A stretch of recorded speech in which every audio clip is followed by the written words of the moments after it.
welcome back to Baltimore Blitz, y'all. How y'all feeling on this good Easter Sunday, man? We about to get to it. We get a little Ravens action, a little historic Orioles action, and let's get to it. With that being said, all right, family. This week so far, in Ravens news, let's start there. We brought in Luke Elzinga, a punter. I guess because we don't have a punter now, Jordan Stout went to the New York Giants with Harbaugh. It's one of the guys he snatched from us. We actually, and besides him, we brought in a guy, Jeff Ulrich of Elon University. Mm-hmm. He's a punter. We brought him in, I guess, because we need to fill our punting situation. We got the center. We got centers. A lot of centers came in. I guess it's for. Maybe we might draft one, but I guess I don't really know too much about these guys. It's Danny Pinter, Jovan Gwynn, and Corey Bullock. I guess they'll be fighting for the center position if we don't draft one, but I'm pretty sure we might draft one. What do you think about that, though? I think it depends on who's available. I mean, what are we picking? 14? Yeah. We got the number 14 pick. Center should be there at number 14. But you got to cover it all. You got to cover all your bases, because we might get one second round. I think they're gonna. Yeah, if that boy Love, is a running back. Love, what's his first name? I can't. Love. Yeah, I know, but he played for Pitt. For Pitt, the running back. Yeah. He supposed to go to one of the top running backs. Then you got to get somebody behind Derrick Henry. Yeah, because Derrick's getting a little long in the tooth. I mean, he still got a couple of years left, but I mean, you still want to, get somebody to come in so that you don't miss a step. Exactly. But and kickers, kickers usually bring a little attention to themselves. Very seldom do they get drafted, although it's been known to happen. Yeah. But center, you gotta. We drafted Stout, didn't we? Yeah. You got to. Who was it? The Raiders one year drafted a punter. Was that Janikowski? Was that him? No, the black guy. He was a black guy. I can't remember his name right now, but they drafted him number 1. But anyway, he must have been. He was. He had something special. He could kick. Brother could kick. But and I like Eric DeCosta. I think Eric DeCosta his record in choosing and making draft picks I trust him too. I really do. So, but you got to control. I believe that games are won and lost at the point of contact. Yeah. Whoever controls the point of contact, meaning the offensive on the line, the offensive defensive line, whoever controls that. The trenches, man. The trenches. The game is won in the trenches. We see the guys of all the glory, but the guys down in the trenches are the ones that do the heavy lifting. So we'll see what happens. We'll see what happens there. We have 11 picks this year. I trust EDC, man, everything he does with the draft, man. His track record shows, man. He's a guru at what he does. He's good at his job. Yeah. One thing else I want to touch on the Ravens. The Ravens are playing in Brazil. Yes, sir. Week 3. They haven't announced it yet, but our sources say that week 3, the Cowboys. The third week in September, they're playing the Cowboys. Now, I think they play in Sao Paulo, Brazil, not Rio de Janeiro. I think they play in Sao Paulo. Sao Paulo? Yeah, but that'll all reveal itself once it's announced. And the thing you got to remember is you got to keep in mind is that it may not be on a Sunday. It may be on a Friday or it may be on a Saturday. Oh yeah. They usually play them games like that. It's not it may not be on a Sunday, especially in a nation that is so heavily Catholic as Brazil. Sunday may be off limits so far as sports events, but it'll all reveal itself. Yeah, it definitely will. It definitely will. Yeah. They're actually having a draft party down at the stadium for our draft this year coming up. I'm going to be there. I just want to draft party at the stadium. Why not? Yeah. I mean, the draft party it shows how good the NFL is at promoting itself. I mean, years ago, if you told me that the draft. The yearly draft was going to become a media event, I'd have told you you're crazy. But the NFL's the hype machine. They can hype anything. They can hype anything. They can hype up 2 ants racing. That's man. Right. But okay, well, I'm gonna move on to the Orioles, man. The Orioles, we're under 500 right now. I'm just gonna go with a couple of players. Taylor Ward seems like a pretty solid player. I really like them. Good signing. Good addition, I think. Yep. Good signing. Yeah. Gunnar Henderson, I think he's starting off pretty good, but I think he had like a little head start. He played in the World Baseball Classic. Yeah. So I think he kind of like already is in his like full stride. Yeah, we need him to get back. I mean, last year was really kind of an off year for Gunnar. If we can get the Gunnar from 2024, which I don't see no reason why we can't. I love that guy. You know, I do too. He's competitive, man. You know, he looks like a baseball player. He looks like a baseball player. He ain't flashy. He just gets the job done. His uniform stay dirty, man. That's how I know you playing ball, man. That's how I know you playing ball, man. Yeah. We got Pete Alonso. He's off to like a slow start. I guess he just got a. Pete. He's used to being here. Yeah, but believe me, Pete's gonna hit, and the thing about Pete too is that Pete's one of those players that once he gets going, everybody else he's gonna raise everybody else around him too. Yeah. He's a leader. We're gonna basically be like a leader for these young guys. Yeah. He's one of those guys. He's happy to be here. He's not one of those guys you traded for, and he's grumbling coming in the door. Yeah, right. He's happy. I don't want to be a doorman. Yeah. So, I'm looking for Pete to do good things here. I like how Adley's coming along. I heard something about he might be trade bait. I mean, I hope we don't trade. He might be. We've got that boy Sammy Baseo. Yeah, Sammy. You see that home run he hit the other day? Oh man, 400-foot home run. He smacked that one. I'm telling you, man. Goodness gracious. And that's not taking anything from Adley, but if Adley's one of those players that if you could get 4 or 5 young guys for him. Why not? If you've got somebody who can step in and play. Yeah. What do you think about Beavers? Beaver, I like Beaver. I've seen the only thing that I'm worried about. Well, it doesn't worry me, but I've seen he has misplayed some ball. But one of the problems that we have this year, this early in the season, is our bullpen. And yesterday we blew a game yesterday against the Pirates. We had a 2-0 lead. We had a 2-0 lead. Couldn't hold it and blew it, and the Pirates had a walk-off in the 9th inning. And a play that I believe Beavers could have caught that ball. I believe he misplayed it, but you don't know what he was dealing with because in some of those afternoon games you might have that sun right in your face. Yeah, smack dab in your face. And so this year we're off to what our concern. I think we knew one of the things we were concerned about was our relief and our defense. We still got a lot of young guys out there. They're still finding themselves. And defensively, like yesterday's game, the record only showed one error, but there was about 4 or 5 plays. I think that the scorekeeper could have ruled error on the Orioles, but hey, it's early yet. It's not It's too early to tell. It's too early to tell. I mean, this ain't 70. What was it? 79. They lost their first 21 ball games. Wow. Yeah. So,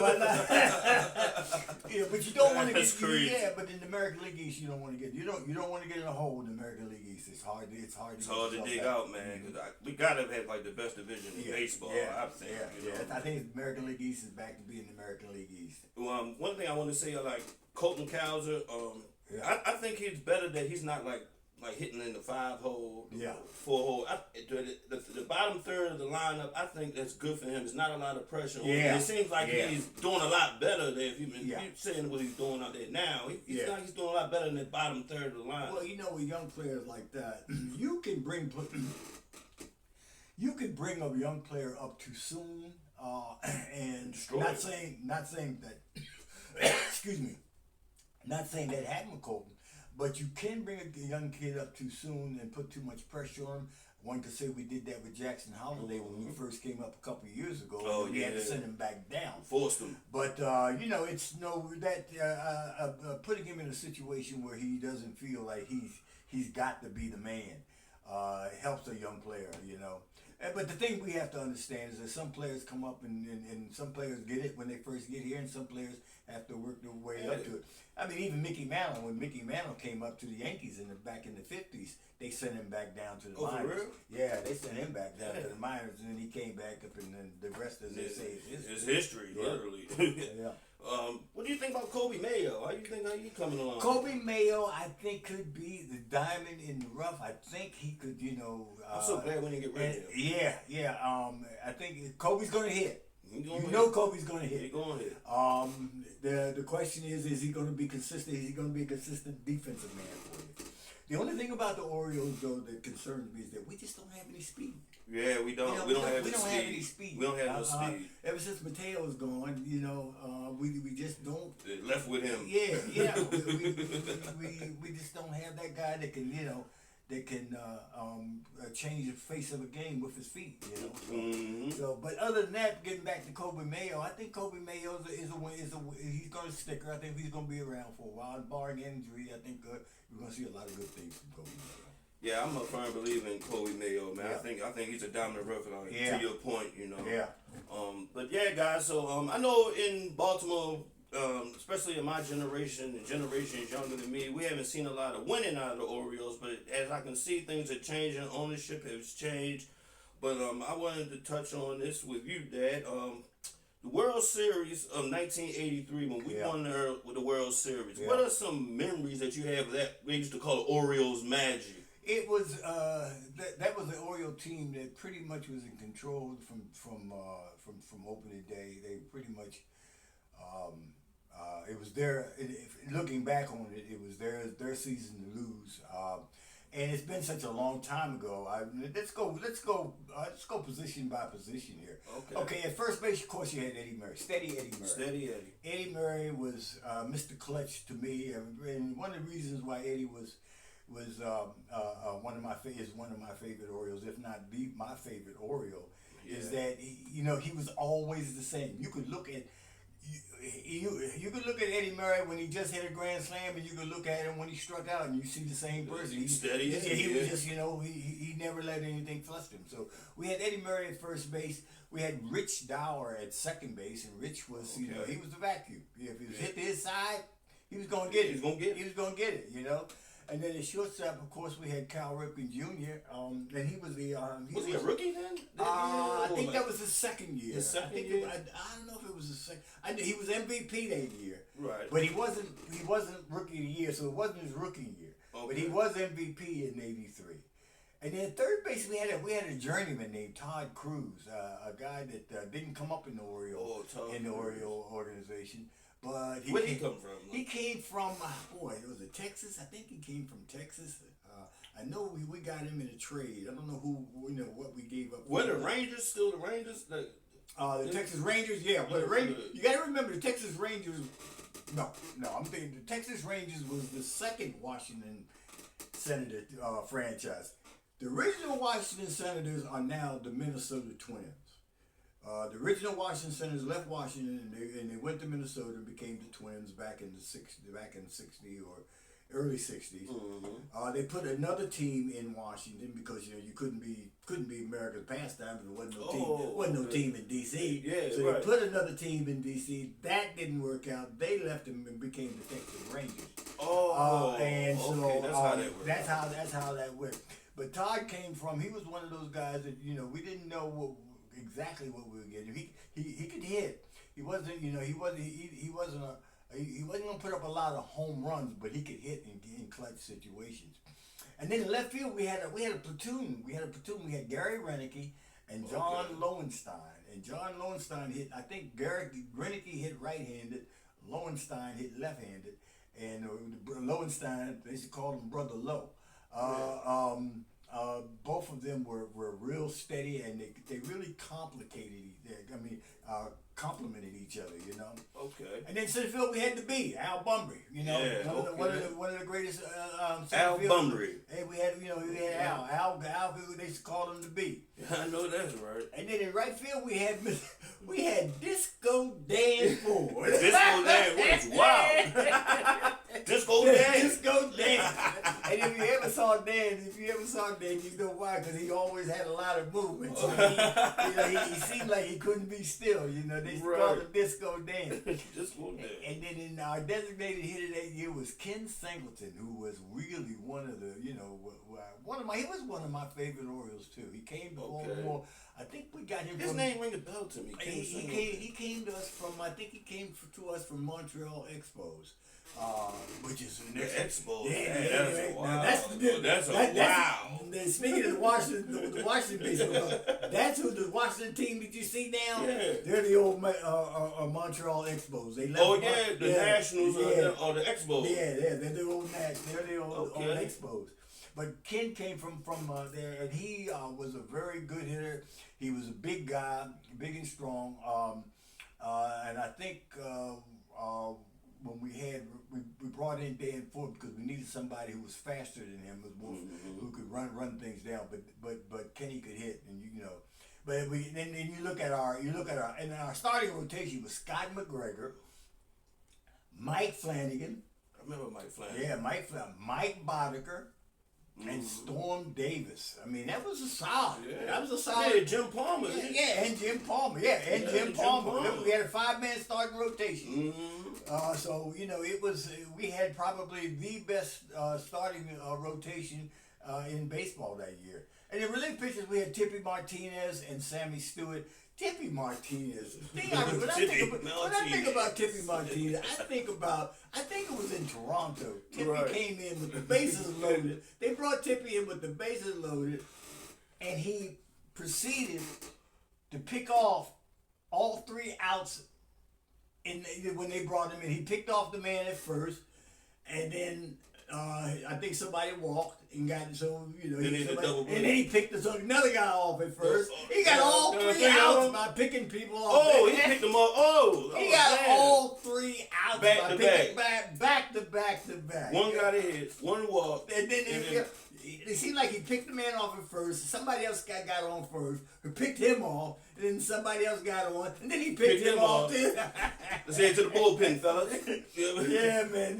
The dugout. And then some of the guys on the bench. We had Benny Ayala. Benny was a big, strong guy from. I think he was from Dominican Republic. Okay. And Benny could hit. Benny was one of those guys you knew that he was going to hit. He was going to hit him hard, but we used to call frozen ropes. He hit the ball so hard it looked like one big rope. The ball was moving so fast it looked like one big rope. And then we had Jim Dwyer, who was oh man, he was one of the best DHs you could have. It seemed like the bigger the situation, the more pressure, the more he liked it. And then we had a guy named Len Sakata, who was a utility infielder. Okay. And he could catch. He caught an inning during a wild card game against the Blue Jays, and that was one of those things where we didn't know who was going to catch. Yeah. All of our catchers were gone. And Lee said, "Hey, I can catch." That's what I meant to ask you. What about Rick Dempsey? The series MVP. Yeah, Rick what made Dempsey. him the series MVP? Rick was just solid. I think Rick hit in situations so many times, man. When a team gets men in scoring position and they don't come through and catches up to them. But Rick always came around in the order when we needed a base hit and he got that run in. He got that run. And Rick was a solid. And I think Rick was the way he handled our pitching staff.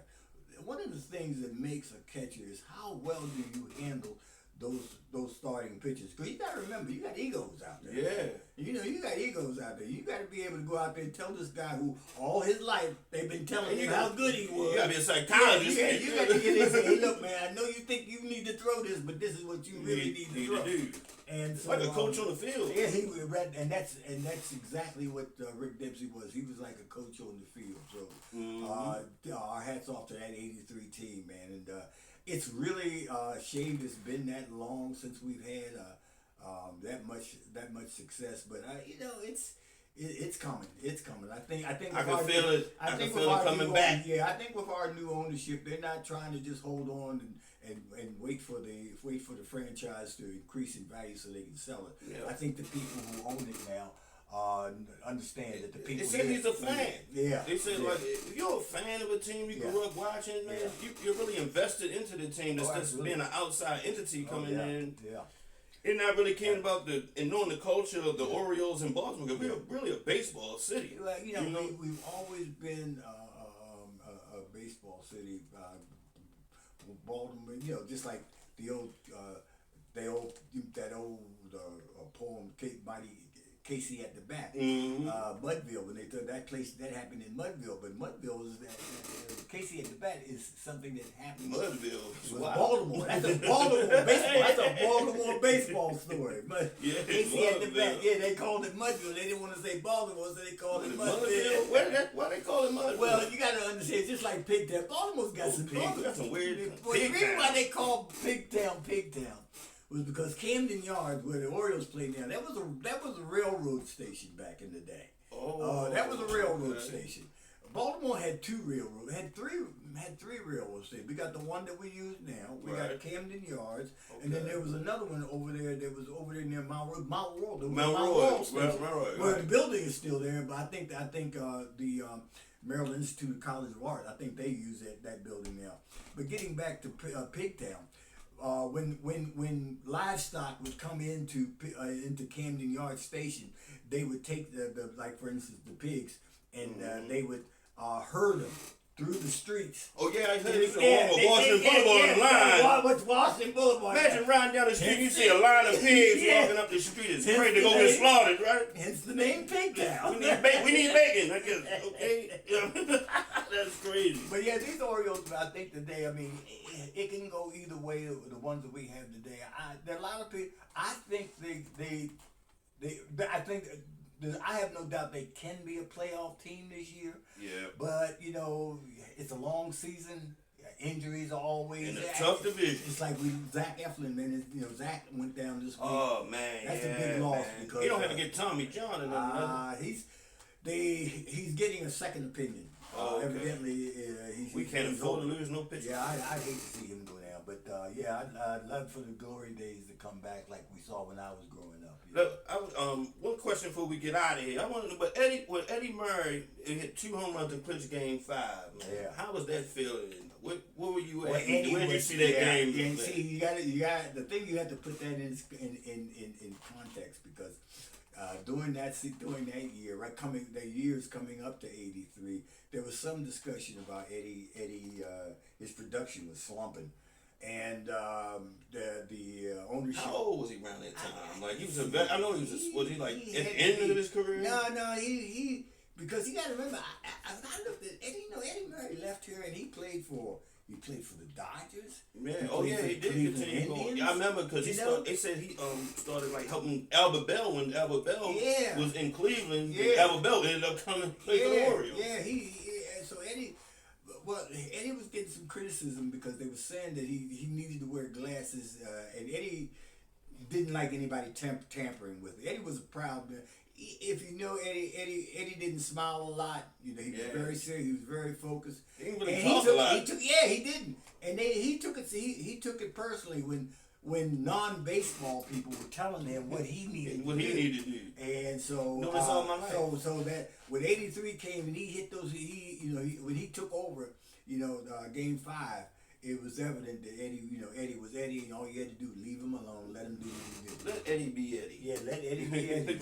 Steady Eddie. Steady Eddie. Man. If you look at Eddie Murray, man, the man was as dangerous from both sides of the plate. That's crazy, man. And I think he may be in the record books for the most home runs from both sides of the plate. I wouldn't be surprised. I wouldn't be surprised. I was looking up some of his highlights yesterday. For the pod, but I was like, man, this guy was on both sides of the plate. He was smacking the plate. Hey, it's hard to hit hard from both sides of the plate. It's hard to hit a baseball, period. I tell you what, you Google Eddie Murray highlights, and you'll see some crushing. The man could take over a ball game. He could take over a ball game. Well, look, guys. I'd like to thank you again for coming on. I'm ready to drop a couple of jewels on y'all out here. Baltimore Blitz. I'm here with Mr. Tyrone. You always the historian, man. If you need to know anything about Baltimore Ravens and historic Baltimore, this is the guy. You know what I mean? I appreciate you guys for coming out. We'll see y'all next week. Peace and soul. Don't millions. Love and soul. Yeah, man. That was good. Yes, indeed.